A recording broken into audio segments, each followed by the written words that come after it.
Corona virus से लड़ाई में अब 16 जनवरी से वैक्सीनेशन शुरू होना है, जिसकी शुरुआत खुद पीएम मोदी कर रहे हैं। लेकिन टीकाकरण अभियान के आगाज से पहले स्वास्थ्य और परिवार कल्याण मंत्रालय ने राज्यों को दोनों टीकों यानी कोविशील्ड और कोवैक्सीन के लिए एक व्यापक फैक्ट शीट भेजी है। स्वास्थ्य मंत्री ने बताया है कि किन लोगों को वैक्सीन कैसे लगवानी है। साथ ही ये भी बताया कि किन लोगों को फिलहाल टीका नहीं लगवाना है। केंद्र सरकार ने कहा कि डूज और डोंट के दस्तावेज के अनुसार टीकाकरण की अनुमति केवल 18 साल से अधिक आयु के लोगों को दी जाती है, यानी 18 से कम उम्र के लोगों को वैक्सीन नहीं दी जाएगी।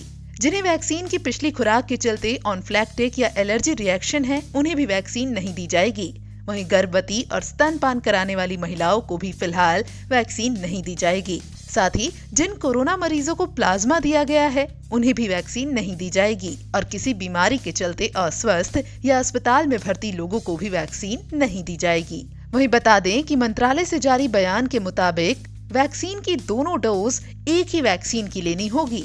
इस बीच कोरोना वायरस वैक्सीन को लेकर कई तरह के भ्रम और अफवाहें भी फैलाई जा रही हैं। कई तरह के साइड इफेक्ट्स के दावों की वजह से लोगों के मन में दुविधा पैदा हो रही है। इस बीच देश के स्वास्थ्य मंत्री हर्षवर्धन ने खुद इन अफवाहों को दूर करने की कोशिश की है। कोरोना वायरस वैक्सीन के साइड इफेक्ट को लेकर कुछ लोग ये भी दावा कर रहे हैं कि ये नपुंसक बना सकता है।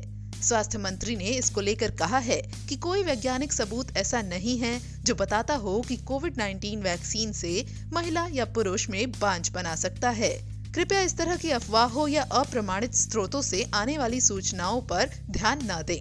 स्वास्थ्य मंत्री हर्षवर्धन ने कोरोना वैक्सीन से होने वाले साइड इफेक्ट्स की जानकारी देते हुए कहा है कि कोविड-19 वैक्सीन लगाए जाने के बाद कुछ लोगों को हल्के बुखार, टीके वाली जगह पर दर्द, शरीर में दर्द जैसी शिकायतें हो सकती हैं। ये साइड इफेक्ट्स दूसरे टीकों की तरह ही है। ये दिक्कतें कुछ ही समय में खुद ही दूर हो जाने की उम्मीद है।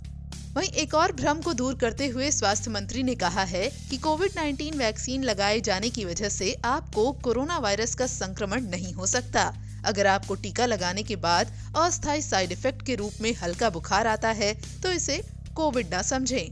वहीं स्वास्थ्य मंत्रालय की ओर से जारी ताजा आंकड़ों के मुताबिक देश में कोरोना वायरस के मामलों में गिरावट जारी है। पिछले कुछ दिनों से लगातार 20,000 से कम मामले सामने आ रहे हैं। वहीं पिछले 2 दिन से कोरोना वायरस के मामले लगातार बढ़ रहे थे, लेकिन आज इस पर लगाम लग गई है। पिछले 24 घंटे में कोरोना वायरस के 15,590 नए मामले सामने आए हैं, जिसके बाद कुल मामलों की संख्या 1,05,27,638 हो गई है। इसके अलावा कोरोना वायरस से पिछले एक दिन में 191 लोगों ने अपनी जान गंवाई है। इसी के साथ कोरोना वायरस से कुल जान गंवाने वाले लोगों की संख्या 1,51,918 पर पहुंच गई है। वहीं अब तक देश में कोरोना वायरस से ठीक होने वाले लोगों की बात करें तो ये संख्या बढ़कर कुल 1,01,62,738 हो गई है और संक्रमित मामलों की तुलना में रिकवर मरीजों की संख्या ज्यादा आ रही है, जिसकी वजह से कोरोना वायरस के सक्रिय मामलों में गिरावट दर्ज की जा रही है। कोरोना वायरस के मौजूदा मामलों की संख्या 2.5 लाख से नीचे है। इस समय देश में कुल 2,13,027 एक्टिव केस हैं। वहीं रिकवरी रेट की बात करें तो ये मामूली बढ़ोतरी के बाद 96.53% पर पहुंच गया है। बताते चलें कि प्रधानमंत्री नरेंद्र मोदी 16 जनवरी यानी शनिवार को देश में कोरोना वायरस से बचाव के लिए टीका कार्यक्रम अभियान की शुरुआत करने के लिए पूरी तरह से तैयार हैं। बहरहाल सभी की नजरें अब देश में होने वाले दुनिया के सबसे बड़े कोरोना वायरस के वैक्सीनेशन प्रोग्राम पर टिकी हैं। वैसे यहाँ एक बात जरूर साफ कर दें कि दैनिक जागरण कोरोना वायरस की किसी भी वैक्सीन या दवा के इस्तेमाल की सिफारिश नहीं करता है, न ही किसी दावे की पुष्टि करता है। दैनिक जागरण के वीडियोस सिर्फ और सिर्फ जानकारी के लिए हैं।